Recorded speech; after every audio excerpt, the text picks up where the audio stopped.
Hi friend, good morning सगळ्यांना. कशा आहेत सगळे? मस्त मजेतच असताल. तर तुम्हाला इथं दिसत आहे ही सकाळ सकाळी काय खाते. तर हे बघा, कॅडबरी खात आहे मी. साहेबांनी काल कॅडबरी आणली होती. म्हणलं चला पहिलं सुरुवात गोडापासून करावी. आज चहा वगैरे घ्यायच्या आधी पहिले सकाळ सकाळी पटकन ही कॅडबरी खायला घेतली. आणि कॅडबरीचं पॅकेट बघताय तुम्ही, खूप मोठं अशी कॅडबरीची पॅकेट होती.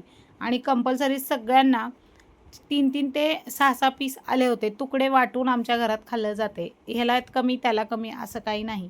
तर मी कधी एवढं खात नाही, पण आज मी आवडीने कॅडबरी खाल्ली. कारण मला एक नाही तर 2 पीस खूप झाले. मी यावेळेस म्हटलं मला भरपूर खायची आहे कॅडबरी.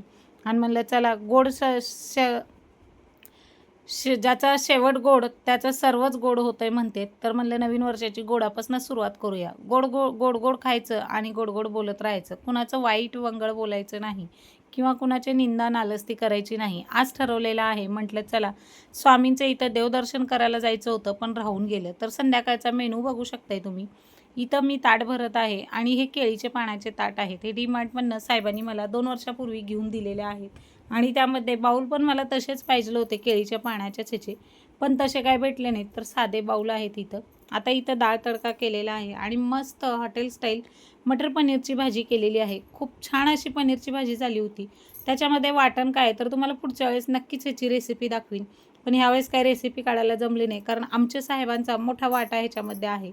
तर बघा गोड सगळं काहीतरी करायचं. सकाळी खाल्ली कॅडबरी, सुरुवात कॅडबरीपासून केली. ती दिवसभर गोड गोडच चालू होतं. आणि मग जेवणात संध्याकाळी शिरा केला. खूप दिवसातनं शिरा केला होता. चला म्हटलं काहीतरी गोड तरी झालंच पाहिजे. खीर करायचा बेत होता, पण नाही झालं खीर करायला, वेळ नाही भेटला. तर मस्त इथं डाळ तडका केलेला आहे. सगळ्यांचं आवडीचं पदार्थ झाले की सगळे हॅप्पी आणि सगळे खुश असतात. कारण कुणाचं ना आवडतं काही बनवलं की मग जेवत नाही पोटभर. म्हणलं चला, तर हे बघू शकता ह्या पुऱ्यांना तर साहेबांचा खूप मोठा वाटा आहे. ह्या पुऱ्यांमध्ये खूप छान अशा पुऱ्या केलेल्या आहेत आणि मोठ्या मोठ्या पुऱ्या लाटल्या होत्या मी. तर ह्याच्यामध्ये वाटा काय आहे साहेबांचा, तर आधी आता आपण जेवायला बसायचं आहे. तर आता स्वामींचं ताट भरून होत आहे इथं.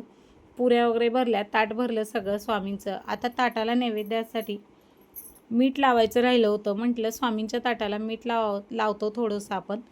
तुम्ही लावता का नाही मंडळी? नक्कीच सांगा मला. मी तर लावते, कारण स्वामींनाचा ताटाला मीठ हे पाहिजेल आहे. कारण कधी काय होतं आपले पदार्थामध्ये किंवा आपल्या भाज्यांमध्ये मीठ वगैरे कमी असलं तर स्वामी ते घेऊ शकतात. म्हणून हे मीठ पण लावायचं. ताट हे पूर्ण झालं कंप्लीट. चला म्हणलं आता स्वामींना ताट दाखवूया. एक ताट गेलं देवाऱ्यात, देवघरात दाखवण्यात आलं सर्व देवांना. आणि एक ताट इथं मी स्वामींना दाखवत होते, गुरुमाऊलींना दाखवत होते. नंतर तुम्ही बघू शकताय मी इथं गजर करून घेतला, नमस्कार केलं आणि ताटाभोवती पाणी फिरवलं. स्वस्तिक काढलं आधी, ताटाभोवती पाणी फिरवलं आणि हे ताट स्वामींना दाखवलं. तेच ताट जे देवाऱ्यातलं ताट होतं ते साहेबांना दिलं आणि जे स्वामींना दाखवलेलं ताट आहे ते तसंच मी घेत होते. पण आता म्हणलं देवाला आणि स्वामींना दाखवलं ताट, त्यानंतर मुलांना इथं वाढून घेऊया. मुलांची फेवरेट भाजी मटर पनीरची खूप छान झाली. तर आता पुऱ्यांचा वाटा बघू शकताय तुम्ही. कुणाचे मिस्टर असे मदत करते ते कमेंटमध्ये नक्की सांगा. मला ते मदत करतात. मी असं काहीतरी वेगळा बेत केला की त्यांना खूप आवडतं, मी मदत करू लागतो. पण इथं खूप हॅपी होतो. म्हणलं चला आता ते मदत करते तर पटापट आपण पुऱ्या लाटून घेऊया. इतक्या सुंदर पुऱ्या बाईला पण जमणार नाही एवढ्या छान आणि व्यवस्थित तळत होते त्या. एक पण पुरी करपली नव्हती. छान असं लालसर कलरमध्ये तळून घेतलेल्या आहेत.